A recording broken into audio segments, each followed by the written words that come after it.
அனைவருக்கும் வணக்கம். இன்றைய ஆரோக்கிய தலைப்புல நம்ம கொள்ளு பயிரை பற்றி தாங்க நிறைய விஷயங்கள் தெரிஞ்சுக்க போகிறோம். கொள்ளு ஒரு வகையான பயிறு வகை தான். இதுக்கு கொள்ளு, கானம், முதிரை அப்படின்னு பல பேர் இருக்குது. இது பார்க்குறதுக்கு பார்த்தீங்கன்னா கொஞ்சம் தட்டையாக இருக்கும், பழுப்பு இல்லைன்னா செம்மண் நிறத்தில் இருக்கும். இதை ஆங்கிலத்தில் ஹார்ஸ் கிராம் அப்படின்னு சொல்லுவாங்க. இந்த கொள்ளு சாப்பிட்டா கட்டாயமாக உடல் எடை குறையும் அப்படின்னு எல்லாருக்குமே தெரியும். இது தெரியாதவங்க யாருமே இருக்கவே முடியாது. இருந்தாலுமே கூட இதை தாண்டி இன்னும் நிறைய நன்மைகளை இந்த கொள்ளு பருப்பானது அடக்கியிருக்குன்னே சொல்லலாம். அதை பற்றி தான் நம்ம தெளிவாக இந்த பதிவில் தெரிஞ்சுக்க போகிறோம். வீடியோக்குள்ளே போகிறதுக்கு முன்னாடி நீங்கள் இன்னும் நம்ம சேனலை சப்ஸ்கிரைப் பண்ணாமல் இருக்கீங்க அப்படின்னா மறக்காமல் சேனலை சப்ஸ்கிரைப் பண்ணிக்கோங்க. கூடவே பக்கத்தில் இருக்கிற பெல் சிம்பிளையும் கிளிக் பண்ணி வச்சுக்கோங்க. அப்போ தான் நாங்கள் போடக்கூடிய வீடியோக்கள் எல்லாமே உங்களுக்கு நோட்டிஃபிகேஷனை உடனுக்குடன் வந்தடையும். நீங்களும் பார்த்து பயன்பெறலாம். வாங்க வீடியோக்குள்ளே போகலாம். கொள்ளு பருப்பு பார்த்தீங்கன்னா எலும்புக்கும் சரி நரம்புக்கும் சரி உரம் தரக்கூடியது.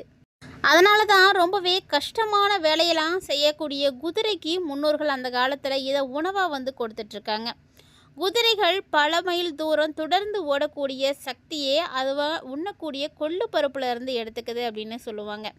அந்தளவுக்கு ரொம்ப சக்தி வாய்ந்த இந்த கொள்ளு பருப்பு பார்த்திங்கன்னா நம்ம உடம்புல இருக்கக்கூடிய கொழுப்பு, ஊழச்சதை இதை எல்லாத்தையுமே குறைச்சி கொடுக்கும். ஸோ தொடர்ந்து நீங்கள் கொள்ளு எடுத்துக்கும் பொழுது இது எல்லாமே ஆட்டோமேட்டிக்காக உங்களுடைய உடம்புல நடக்க ஆரம்பிக்கும். கொள்ளு உடம்புல இருக்கக்கூடிய எல்லா கெட்ட கொழுப்புகளையும் குறைக்குங்க. அதிக வலுவை கொடுக்கக்கூடியது. கொள்ளில் அடங்கி இருக்கக்கூடிய ஊட்டச்சத்துக்களில் கொள்ளில் பார்த்தீங்கன்னா புரதச்சத்து, நார்ச்சத்து, மினரல் சத்து, இரும்பு சத்து, மாவுச்சத்து, தாது பொருள், விட்டமின்ஸ் இது எல்லாமே ரொம்ப அதிகமாக இருக்குது.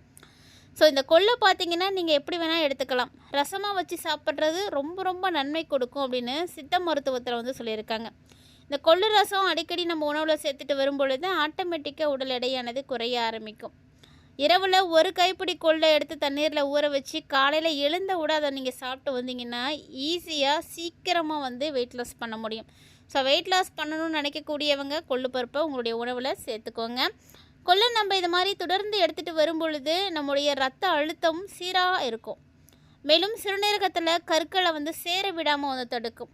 ஜலதோஷம், இரும்பல், உடம்பு வலி, சோர்வு இது எல்லாத்துக்குமே பெருமளவு குறைக்கக்கூடிய தன்மை கொண்டது அப்படின்னா அது கொள்ளுதாங்க.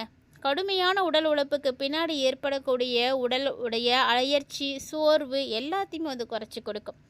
கொள்ளு பார்த்திங்கன்னா நல்ல ஒரு எனர்ஜி கொடுக்கக்கூடிய பொருள் தான். இந்த கொள்ளு பருப்பை நீரில் ஊற வச்சு அந்த நீரை குடிச்சிட்டு வரும் பொழுது உடம்புல இருக்கக்கூடிய கெட்ட நீர் எல்லாமே வெளியேறிடும். அதே போல் தான் ஊடச்சதை இருக்கக்கூடியவங்க அதெல்லாம் குறைக்கணும்னு நினைக்கிறீங்கன்னா கொள்ளு பருப்பு எடுத்துக்கோங்க. இதில் அதிக அளவு மாவுச்சத்து இருக்குது. கொள்ளு பருப்பை ஊற வைத்து சாப்பிட்லாம், வறுத்து சாப்பிட்லாம். ஸோ ஒவ்வொருத்தருக்கும் எப்படி பிடிக்குமோ அந்த மாதிரி எடுத்துக்கோங்க. கொள்ளை அரைச்சி பொடி செய்து அதை ரசத்தில் பயன்படுத்திட்டு வரலாம். ஒரு சிலருக்கு பார்த்திங்கன்னா வாய்வு பிரச்சனை ஏற்படும். வாய்வு பிரச்சனையால் எப்பவுமே வயிறு பார்க்குறதுக்கு மந்தமாகவே இருக்கும். அவங்களாம் கொள்ளை அரிசியோடு சேர்த்து கஞ்சியாவோ துவையலாவோ ரசமாவோ சேர்த்து சாப்பிட்டு வந்தீங்கன்னா உங்களுக்கு அந்த மந்தத்தன்மையெல்லாம் போய் நல்லா பசி எடுக்கும். ஸோ குழந்தைங்க யாரும் இந்த மாதிரியான பிரச்சனைகளோடு இருக்காங்க அப்படின்னா அவங்களுக்கு இதெல்லாம் ட்ரை பண்ணுங்கள். அடிக்கடி நம்ம கொள்ளு எடுத்துக்கிறது நமக்கு நிறைய நன்மைகளை கொடுக்கும். கொள்ளு பயிரை எடுத்துக்கும் பொழுது கல்லீரல், கிட்னி எல்லாமே சூப்பராக இயங்க ஆரம்பிக்கும். அந்த அளவுக்கு கொள்ளில் நல்ல ஒரு நன்மைகள் இருக்குது. கொள்ளு விதைகள் பார்த்திங்கன்னா உடல் எடையை குறைப்பதற்காகவே படைக்கப்பட்ட ஒரு பொருள் அப்படின்னு சொல்லுவாங்க. உடல் இளைக்கிறதுக்கு மட்டும் இல்லைங்க, நிறைய நன்மைகள் இதில் இருக்குது. அதுவும் பெண்களுக்கு கொள்ளு நிறைய வகைகளில் உதவியாக இருக்குது. வெறுமனே கொள்ளை ஊற வச்சு நம்ம அப்படியே கூட சாப்பிட்றது ஒரு வகையாக இருந்தாலுமே கூட மூல நோய், ஆஸ்துமா இருக்கக்கூடியவங்க கொள்ளை தாராளமாக நீங்கள் எடுத்துக்கலாம். இதனால் வயிற்று புண்ணு சரியாக போகும். சிறுநீரக கற்கள் கரைஞ்சி வெளியேற ஆரம்பிக்கும். அந்த அளவுக்கு அதில் இருக்கக்கூடிய சேர்மங்கள் நமக்கு உதவி செய்யும். கொள்ளுவை உணவில் சாப்பிட்டு வந்தீங்க அப்படின்னா மஞ்சக்காமால் உங்கள்கிட்ட நெருங்காது. அதனால் வாரத்திற்கு ஒரு முறையாவது கொள்ளு எடுத்துக்கோங்க.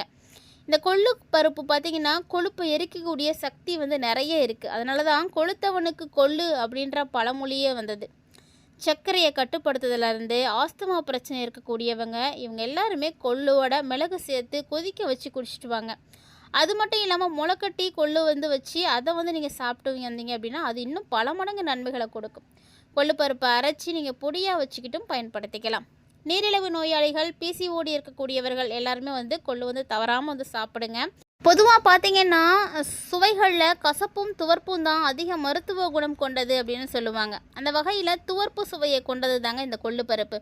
இரத்த சர்க்கரையை குறைக்கிறதுக்கு ரொம்ப ரொம்ப உதவியாக இருக்கும். அதாவது இந்தியாவினுடைய வேதியியல் தொழில்நுட்ப கழகத்தின் மூலமாக கண்டுபிடிக்கப்பட்டிருக்கக்கூடிய ஒரு முக்கியமான ஒரு பொருள். சர்க்கரையினுடைய அளவை குறைக்கிறதுக்கு கொள்ளு பருப்பு ரொம்ப உதவியாக இருக்கும். அதே போல் பெண்களை பொறுத்த வரைக்கும் சீரற்ற மாதவிடாய் இருக்கக்கூடியவர்கள் எல்லாருமே நீங்கள் வந்து பயன்படுத்தினீங்கன்னா சரியாக போகும். அதே போல் பெண்களுக்கு இருக்கக்கூடிய பிசிஓடி பிரச்சனைகள், வெள்ளைப்படக்கூடிய பிரச்சனைகள் இதெல்லாம் சரியாக போகும். குழந்தை பெற்றிருக்கக்கூடிய தாய்மார்களும் வந்து நீங்கள் கொள்ளு வந்து எடுத்துக்கலாம். இந்த கொள்ளில் குழம்பு வச்சு தருவாங்க. சாப்பிட்டீங்க அப்படின்னா பிரசவத்தில் ஏற்படக்கூடிய அந்த அழுக்கு எல்லாமே கொள்ளு வந்து வெளியேற்றிடுன்னு சொல்லுவாங்க. கொள்ளுவில் இருக்கக்கூடிய கால்சியம், பாஸ்பரஸ், இரும்பு, அமினோ அமிலங்கள் எல்லாமே ஆண்களுக்கு பார்த்திங்கன்னா விந்தணு எண்ணிக்கையை வந்து அதிகரிக்க செய்யும். அது மட்டும் இல்லாமல் நரம்பு தளர்ச்சியும் வந்து சரி பண்ணி கொடுக்கும். இந்த மாதிரி கொள்ளில் நிறைய நன்மைகள் இருக்குது. இந்த கொள்ளு வந்து அதிகமாக வந்து சாப்பிடும் பொழுது ஒரு சில பக்க விளைவுகளை வந்து ஏற்படுத்தும். அதை மட்டும் கரெக்டாக பார்த்துக்கணும். குறிப்பாக கொள்ளில் பார்த்திங்கன்னா பைட்டிக் அமிலம் போன்ற ஆன்டிக் நியூட்ரியான்கள், சில தாதுக்கள் எல்லாமே உறிஞ்சுவதை வந்து தடுக்கும். அதனால் கொள்ளுவை ஊற வச்சு முளைக்கட்டி அதுக்கப்புறம் பயன்படுத்துங்க, ரொம்ப நல்லது. இதனால் பைட்டிக் அமிலத்தை ஏற்படுத்தக்கூடிய பாதிப்பு வந்து குறைக்கும். அது மட்டும் இல்லாமல் கொள்ளுவில் பார்த்திங்கன்னா ஃபியூரின் நிறைந்திருக்கு. ஸோ யூரிக் அமிலம் அதிகரிக்க செஞ்சிடும். இதனால் கீழ்வாதம், மூட்டு வலி இது போன்ற உபாதைகள் கூட ஏற்படலாம். அதிக நார்ச்சத்து உணவு அப்படிங்கிறதுனால வாய்வு, செரிமான பிரச்சனைகள் கூட ஏற்படும். அதிகமாக கொள்ளு சாப்பிடும் பொழுது வயிறு வீங்கும், வயிறு வந்து உப்பசம் அடையும். அதனால் அடிக்கடி இந்த மாதிரியான பிரச்சனைகள் இருக்கக்கூடியவங்க பார்த்து கவனமாக எடுத்துக்கோங்க. அதிகமாக எடுத்துக்க வேண்டாம். எதுவுமே அளவுக்கு மீறினால் அமிர்தம் கூட நஞ்சு தான். அதனால் பார்த்து கவனமாக வந்து எடுத்துக்கோங்க. ஒரு அளவாக நீங்கள் சாப்பிட்றது ரொம்ப நல்லது. குழந்தைங்க முதல் பெரியவங்க வரைக்கும் எல்லாருமே வந்து சாப்பிடக்கூடிய சிறுதானிய வகைகளில் ஒன்றாக இருக்கக்கூடியது இந்த கொள்ளு. இந்த கொள்ளுவை நீங்கள் அடிக்கடி சாப்பிட்டு வந்தீங்கன்னா கண்டிப்பாக உங்களுக்கு நிச்சயம் நல்ல பலன் கிடைக்கும். கொள்ளு போட்டு கொதிக்க வச்சு அந்த நீரை குடிச்சிங்க அப்படின்னா சளி காய்ச்சல் இருந்தால் கூட சரியாக போயிடும். அதனால தான் சளி காய்ச்சல் வரும் பொழுது கொள்ளு ரசம் வச்சு தருவாங்க வீட்டில்.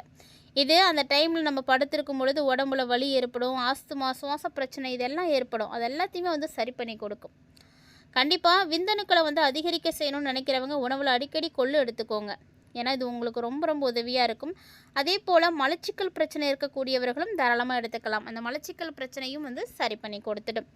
கொள்ளில் அதிக அளவு பொட்டாசியம் இருக்குது, ஆன்டி ஆக்சிடென்ட்ஸ் இருக்குது. அதனால் சிறுநீரக கல் வந்து ஏற்படாமலும் தடுக்கும். அப்படியே ஒருவேளை உங்களுக்கு அந்த கல் இருக்குது அப்படின்னா கூட அதையும் வந்து கரைத்து எடுக்கக்கூடிய தன்மை இந்த கொள்ளுக்கு இருக்குது. ஸோ இதில் இருக்கக்கூடிய புரதச்சத்து உடம்புல தசைக்கு நல்ல வலிமைகளை எல்லாம் கொடுத்துடும். பெண்களை பொறுத்த வரைக்கும் அடிக்கடி நீங்கள் கொள்ளு சூப்பு வந்து எடுத்துக்கோங்க. இல்லைன்னா கொள்ளை வந்து கொதிக்க வச்சு அந்த நீரை வந்து குடிங்க. இதெல்லாம் வந்து உங்களுக்கு ரொம்ப நல்லது. ரத்தத்தில் சிவப்பணுக்களை அதிகரிக்க செய்யும். அதே மட்டும் இல்லாமல் இயற்கையாகவே கொள்ளுக்கு நிறைய பண்புகளானது இருக்குது. மற்றும் மெட்ராஸ் ஐ அப்படின்னு சொல்லக்கூடிய கண் வலி ஏற்படுது அப்படின்னா அந்த கண்ணில் ஏற்படக்கூடிய எரிச்சல், நீர் வடிகிறது இது மாதிரியான தொந்தரவுகள்லாம் கண்டிப்பாக இருக்கும். ஸோ அதெல்லாம் சரி பண்ணிக்கிறதுக்கு இரவு நேரத்தில் கொள்ளில் கொஞ்சமாக தண்ணீர் வச்சு ஊற வச்சுடுங்க. மறுநாள் காலையில் எழுந்து அந்த நீரை வச்சு உங்களுடைய கண்களை வந்து கழுவிட்டு வந்தீங்க அப்படின்னா நல்ல ஒரு பலன் கொடுக்கும். மறக்காமல் ட்ரை பண்ணுங்கள். அதே மாதிரி அல்சர் பிரச்சனை இருக்கக்கூடியவங்க தாராளமாக நீங்கள் கொள்ளு வந்து எடுத்துக்கோங்க. ஏன்னா கொள்ளில் வந்து லிபிடுகள் வந்து அதிகமாக இருக்குது. அது வந்து அல்சருடைய எதிர்ப்பு செயல்பாட்டை வந்து அதிகமாக பெற்றிருக்கு அப்படின்னு சொல்லப்படுது. நோய் எதிர்ப்பு சக்தியை அதிகமாக்கி கொடுக்கும். அதனால் கண்டிப்பாக நீங்கள் இதை வந்து எடுத்துக்கிறது ரொம்ப நல்லது. மேலும் இந்த கொள்ளு பருப்பில் நிறைய ஊட்டச்சத்துக்கள் இருக்குது, பைட்டிக் அமிலமும் இருக்குது. ஸோ ஊட்டச்சத்துக்கள் எல்லாத்தையுமே நல்லா பராமரிக்கிறதுக்கு கண்டிப்பாக நீங்கள் இந்த கொள்ளு சாப்பிடுங்க. அதிகமாக வேண்டாம். கொள்ளு பருப்பு பார்த்திங்கன்னா உடலுக்கு மட்டும் கிடையாதுங்க, ஆரோக்கியம் அப்படின்னு எடுத்து பார்க்கும்பொழுது சரும ஆரோக்கியத்தையும் மேம்படுத்தி கொடுக்குது. கொள்ளில் பல ஆரோக்கிய நன்மைகள் வந்து இருக்குது. இது சரும அழகை வந்து மேம்படுத்தி கொடுக்கும். இது பார்த்திங்கன்னா எடுத்துக்கும் பொழுது முகத்தில் ஏற்படக்கூடிய சுருக்கங்கள், ஸ்ட்ரெச் மார்க்ஸு, கருவளையம் இது எல்லாமே வந்து போக்க செய்யும். பல சரும பிரச்சனைகளை போக்கி சருமத்தை ரொம்ப ரொம்ப மென்மையாக்கி கொடுக்குது. இதுக்கு கொள்ளு பொடி ரொம்ப ரொம்ப உதவியாக இருக்கும். இந்த கொள்ளு பொடியோட கொஞ்சமாக மஞ்சள் பொடி சேர்த்து தயிர் கலந்து நீங்கள் சருமத்துக்கு வந்து பேக் மாதிரி வந்து போட்டுவிடலாம். இந்த மாதிரி ஃபேஸ் பேக்கை நீங்கள் யூஸ் பண்ணிகிட்டு இருக்கும் பொழுது முகத்துக்கு வந்து ரொம்ப நல்ல ஒரு பொலிவு கிடைக்கும். போட்டு ஒரு 15 நிமிஷம் கழித்து நீங்கள் முகத்தை கழுவுனீங்க அப்படின்னா ரொம்ப சிறப்பான ஒரு முகப்பொலிவை வந்து நீங்கள் பார்க்கலாம். முகத்தில் இருக்கக்கூடிய இறந்த சரும செல்களை எல்லாம் வந்து அகற்றி கொடுக்கும். வயதுடைய முதிர்வின் அறிகுறிகளை கூட வந்து குறைச்சி கொடுக்குது. இது மாதிரி நிறைய நன்மைகளை வந்து கொள்ளு பருப்பு நமக்கு கொடுத்துட்ருக்குங்க. ஸோ கொள்ளுவில் இருக்கக்கூடிய நன்மைகளை பற்றியும், அதாவது அளவுக்கு அதிகமாக எடுக்கும் பொழுது ஏற்படக்கூடிய தீமைகளை பற்றியும் தெளிவாக தெரிஞ்சிட்ருப்பீங்கன்னு நினைக்கிறேன். கண்டிப்பாக இந்த ஆரோக்கியமான தகவல் உங்களுக்கு பிடிச்சிருந்துருக்குன்னு நினைக்கிறேன். பிடிச்சிருந்ததுனால லைக் பண்ணி ஷேர் பண்ணுங்கள், மறக்காமல் கமெண்ட் பண்ணுங்கள். மேலும் இது மாதிரியான நிறைய ஆரோக்கியம் சார்ந்த தகவல்களோட மற்றும் ஒரு சுவாரஸ்யமான ஆரோக்கிய தலைப்பில் சந்திக்கலாம்.